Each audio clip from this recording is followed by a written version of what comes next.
Mesdames, Messieurs, bonsoir, merci de votre fidélité. Voici le sommaire de ce journal.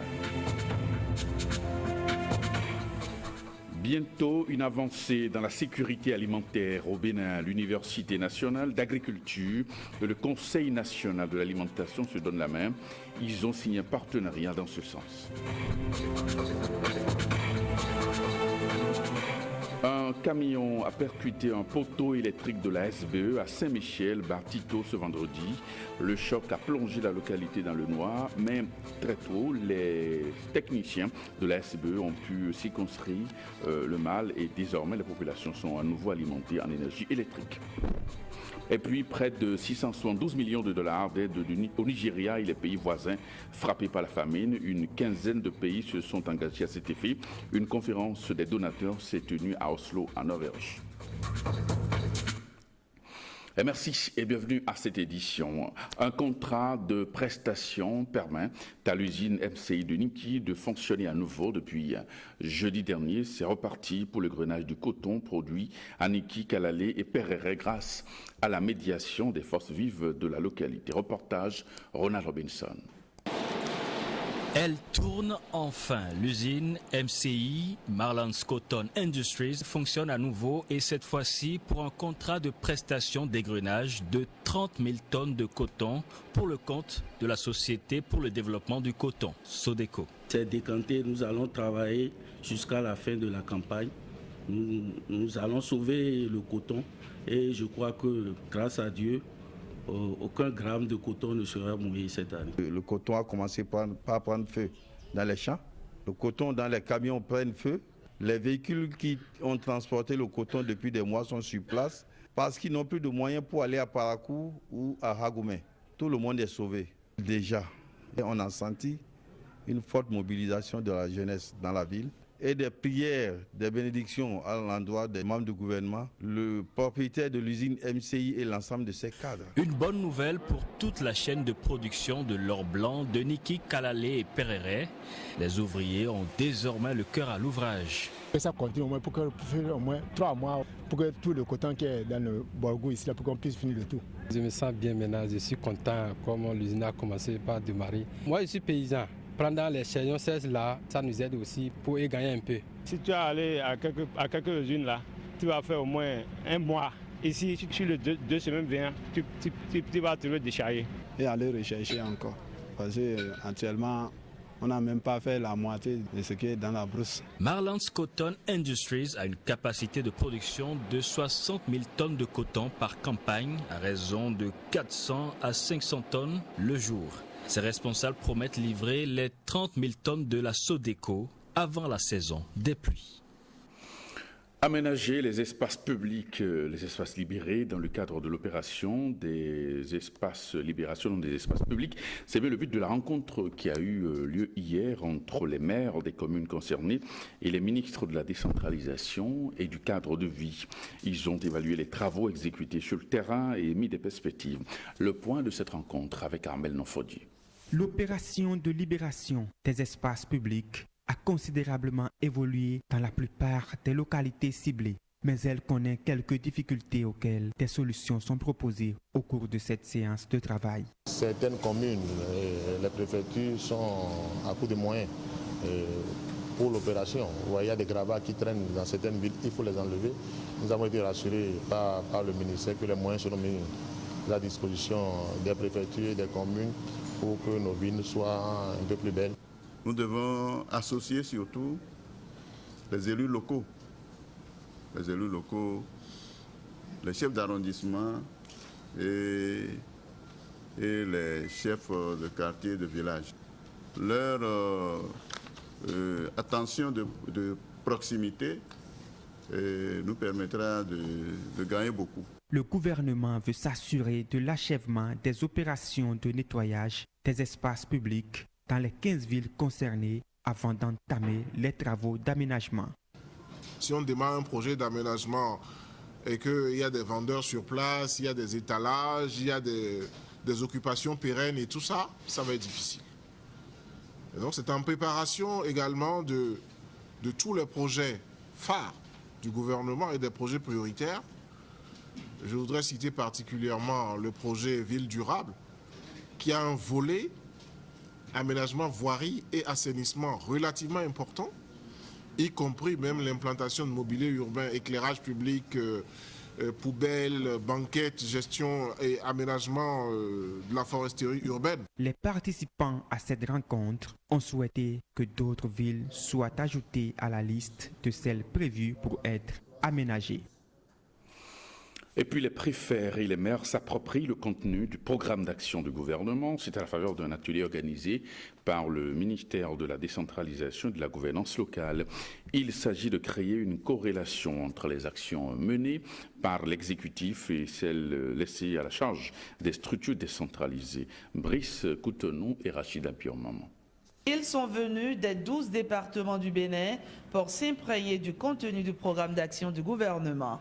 Autorités préfectorales, élus locaux et communaux, tous ont répondu présents à l'appel du ministre en charge de la décentralisation pour cette séance de sensibilisation. Il est question d'impliquer les acteurs des administrations déconcentrées et décentralisées en contact avec les communautés à la base, premiers bénéficiaires directs du programme d'action du gouvernement. Cela nous permettra d'éviter les navigations à vue dans les investissements à réaliser au cours du quinquennat, étant donné que le PAG constitue désormais notre boussole.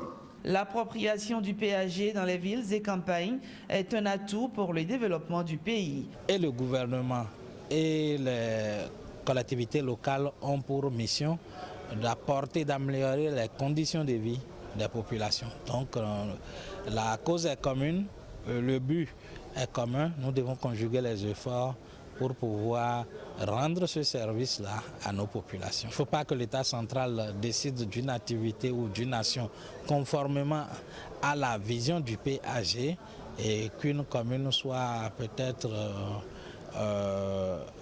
derrière, à ne pas accompagner ou à ne pas suivre le mouvement. C'est un jeu de musique, chacun doit jouer sa partition.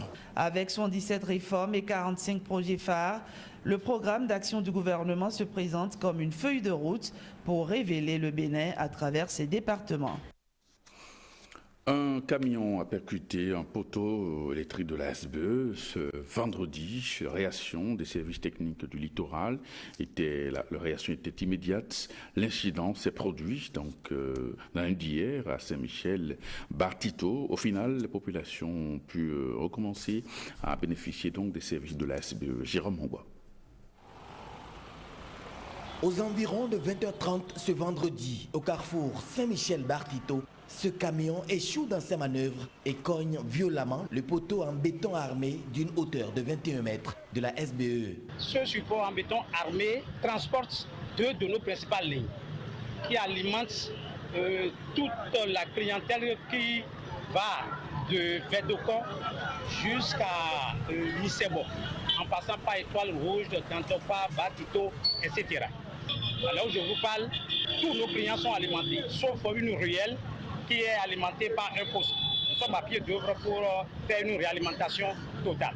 Cette réaction doit être suivie du dépannage définitif ce samedi, 25 février. Nous allons remplacer le poteau qui est cassé comme vous le voyez. Et cela va nécessiter un bout de temps pendant lequel il y aura des perturbations que les clients vont observer sur nos réseaux. Donc d'ores et déjà, la SB présente ses excuses à notre clientèle pour les désagréments qui vont subir. Nous, on l'a vu tourner et on a vu quand il a cogné, le remorque a cogné le poteau.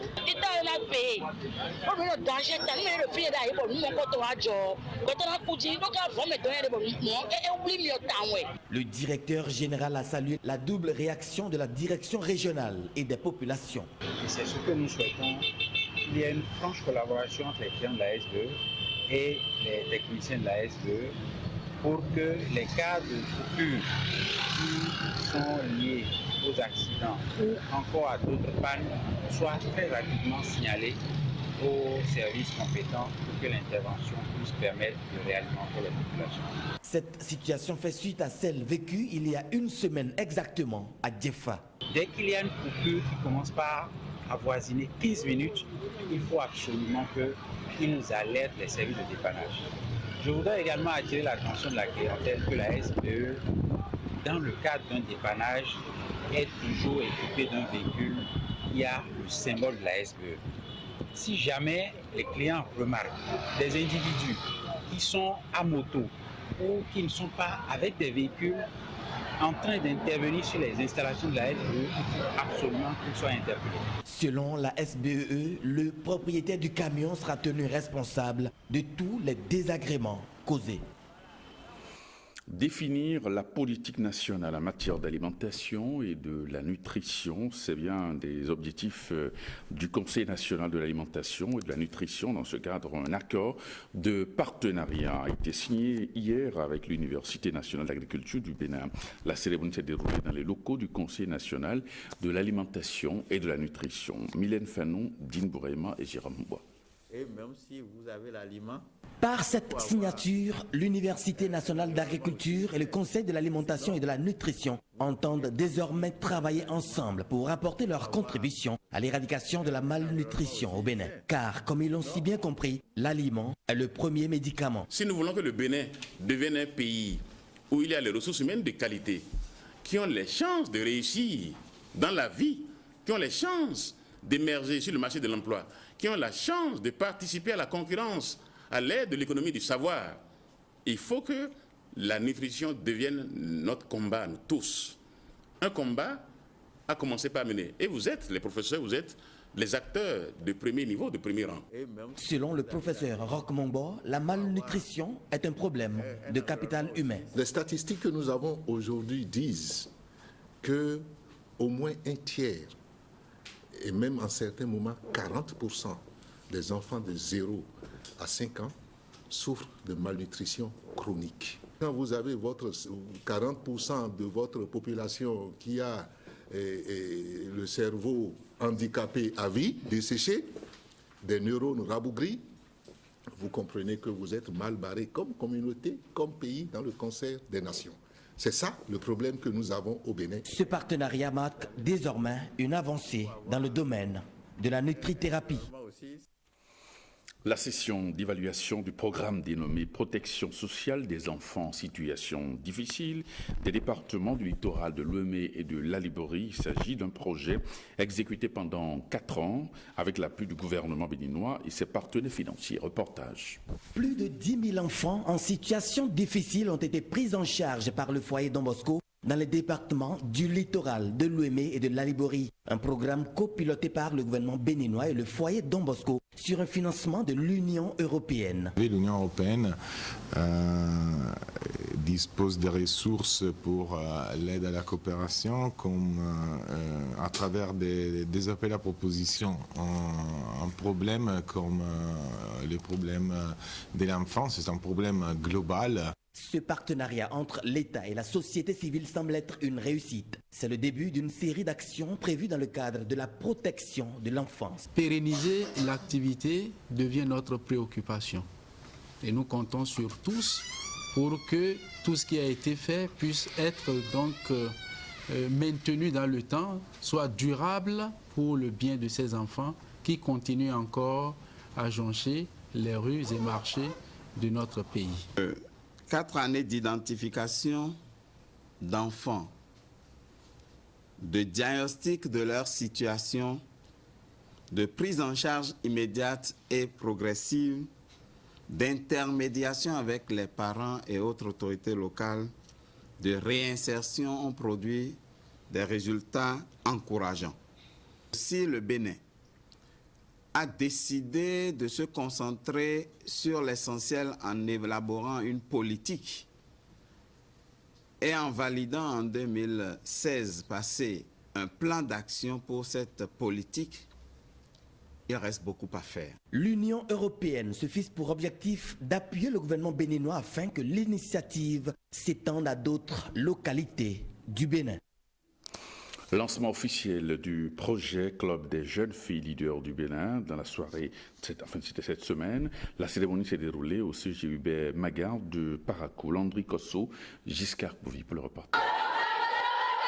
Ces élèves représentent les différentes promotions du collège d'enseignement général Hubert Koutoukou-Maga de Parakou.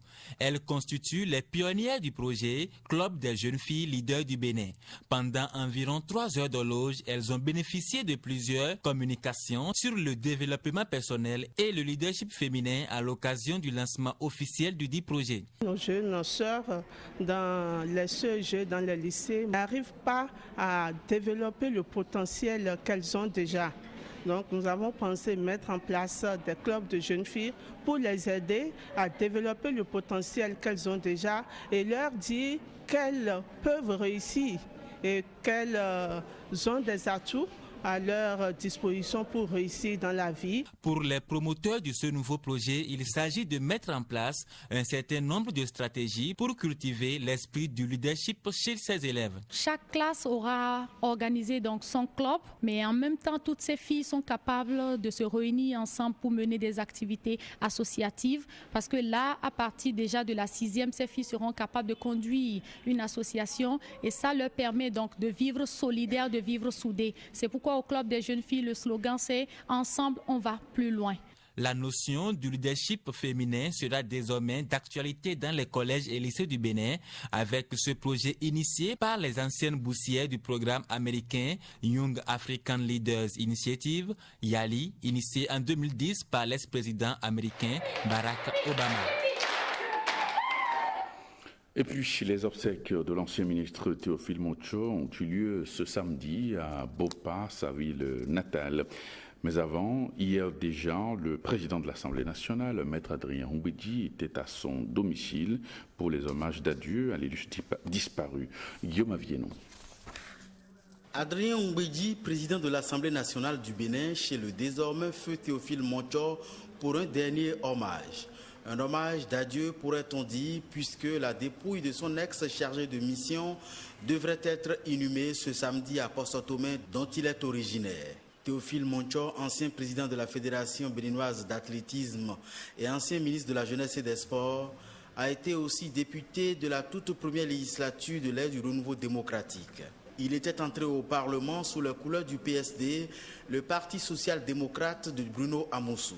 Théophile Moncho s'est éteint le mercredi 11 janvier dernier à son domicile à Godomé, l'un des arrondissements de la commune d'Abomey-Calavi. Il était alors âgé de 67 ans. Il faut dire que le monde sportif et quelques personnalités politiques de notre pays lui ont rendu hommage hier au Palais des Sports du stade Général Mathieu Kérékou à Cotonou. Reportage Auspice Métoli.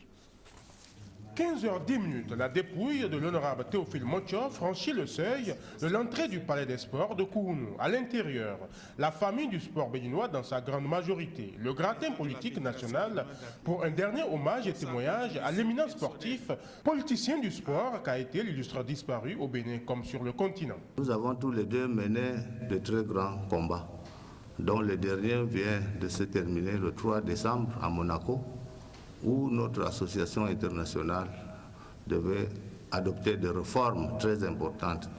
Et Théophile et moi, nous nous sommes dit, ces réformes ne doivent pas laisser l'Afrique en marge. Et Théophile a voté contre, parce qu'il n'était pas convaincu que cette réforme était bonne pour le continent africain.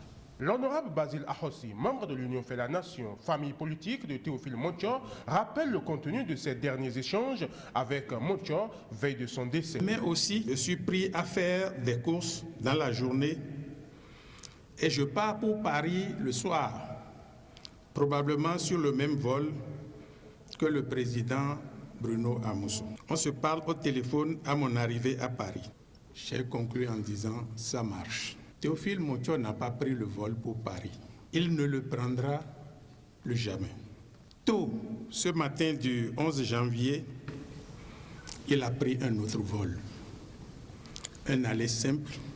Grand homme politique, il est peint comme un exemple de loyauté et de détermination par le maire de la commune d'Abomey-Calavi, dont il était conseiller jusqu'au soir de ce 11 janvier 2017. Ce témoignage sera repris à son compte par le ministre des Sports, Oswald Omeki, qui nous fait une confidence. Jeune frère, j'ai été là où tu te trouves en ce moment. S'il y a une chose que je n'ai pas faite, c'est planifier en intégrant le temps à ma démarche. Je voudrais que tu oublies tous les résultats dans l'immédiat et que, comme tu l'as dit toi-même, nous fassions un plan de préparation de nos athlètes sur 4 ans, de sorte à ce que, à Tokyo, toi et moi, nous puissions nous réjouir des exploits de nos sportifs. Instant difficile pour la veuve et les enfants de feu Théophile Montchon. Je veux juste dire merci. Merci à l'Éternel. Merci pour ceux qui sont venus, qui nous ont soutenus jusque-là. Ce n'est pas facile. Ancien député à l'Assemblée nationale, ancien ministre des Sports, ancien président de la Fédération béninoise d'athlétisme, l'honorable Théophile Montchon sera conduit à sa dernière demeure ce samedi 25 février 2017 à Poso-Tomé. La Confédération des syndicats autonomes CSA Bénin veut mieux s'organiser pour répondre efficacement aux attentes de ses mandants. À cet effet, elle a tenu à Grand Popo un séminaire dénommé Séminaire de planification stratégique. Cyprien Lokosso et Varis Zoumaou étaient de la partie et voici le compte-rendu. Le nouveau secrétaire de la CSA Bénin a placé son mandat sous les réformes, des réformes pertinentes, pour reprendre ses mots. Ce séminaire de planification stratégique est le lieu où les experts de la CSA Bénin et les syndicats affiliés réfléchissent pour améliorer leur existence. Les attentes des mandants augmentent et se complexifient sans cesse. Le mode de fonctionnement doit évoluer aussi, de même que les valeurs traditionnelles et le management qui doit s'adapter rapidement. La gestion des crises récurrentes nous ont souvent contraints à la gestion exclusive des urgences. La CSA Bénin entend sortir de cette impasse, car la politique de l'anticipation est le secret pour faire face et changer l'avenir des affiliés. La Fondation Friedrich Ebert a toujours soutenu les organisations syndicales pour leur existence, leurs droits et leur épanouissement.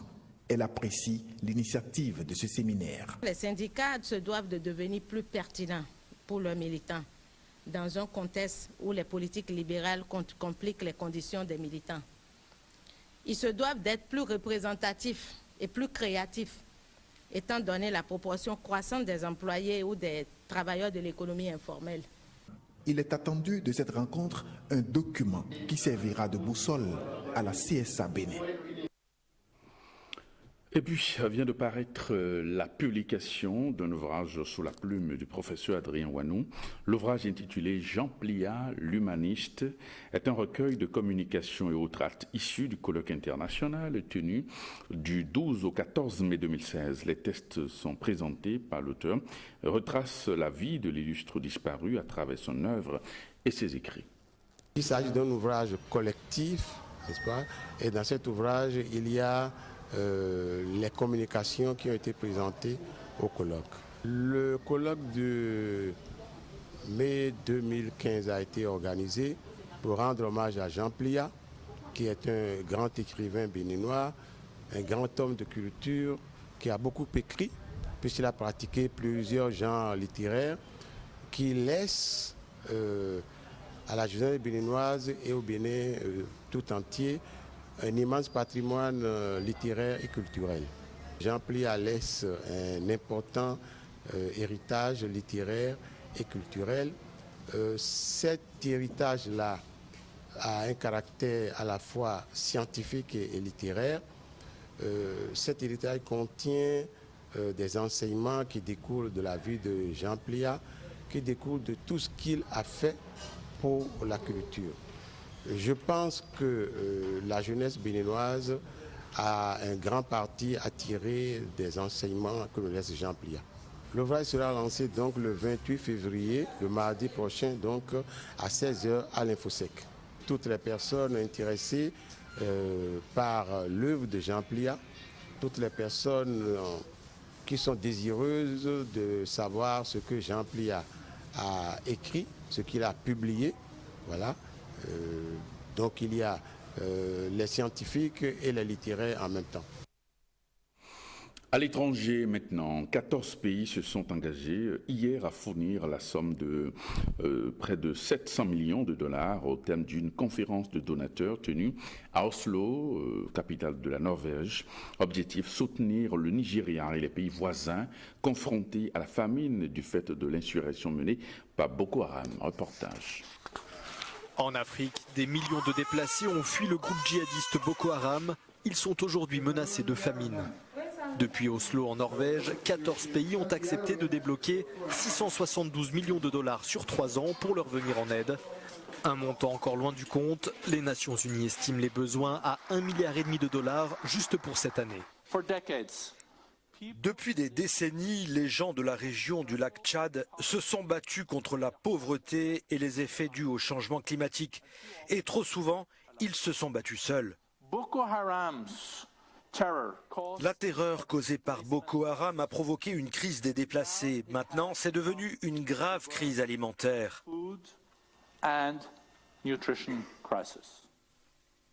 L'aide d'urgence devrait être redistribuée au Nigeria et aux autres pays voisins du lac Tchad. C'est dans cette région que Boko Haram mène depuis 2009 des raids meurtriers et des attentats suicides pour imposer sa propre version d'un salafisme radical. Et justement, le groupe Boko Haram qui a frappé encore hier au Nigeria, au moins 7 soldats ont été tués dans une attaque menée par le groupe islamiste contre un poste militaire du nord-est du Nigeria. Reportage. Au moins 7 soldats ont été tués dans une attaque menée par le groupe islamiste Boko Haram contre un poste militaire du nord-est du Nigeria, a-t-on appris vendredi de sources sécuritaires. L'embuscade, qui aura duré 2 heures selon des sources militaires et miliciennes civiles, s'est déroulée mercredi après-midi dans la ville de Gadjiram, à 80 km au nord de Maïdougouri, la capitale de l'État du Borno. Selon le milicien Babakura Kolo, cette attaque est attribuée à la faction d'Abou Moussab al-Barnaoui, groupe dissident de Boko Haram particulièrement actif dans le nord du Borno et dont les cibles sont majoritairement des membres des forces de sécurité. Cette faction, adoubée par l'organisation de l'État islamique en août, reproche notamment au leader historique de Boko Haram, Aboubakar Shekau, de tuer en masse les civils musulmans plutôt que de se concentrer sur les infidèles et les militaires. Et puis le parquet national français a décidé de l'ouverture d'une enquête judiciaire.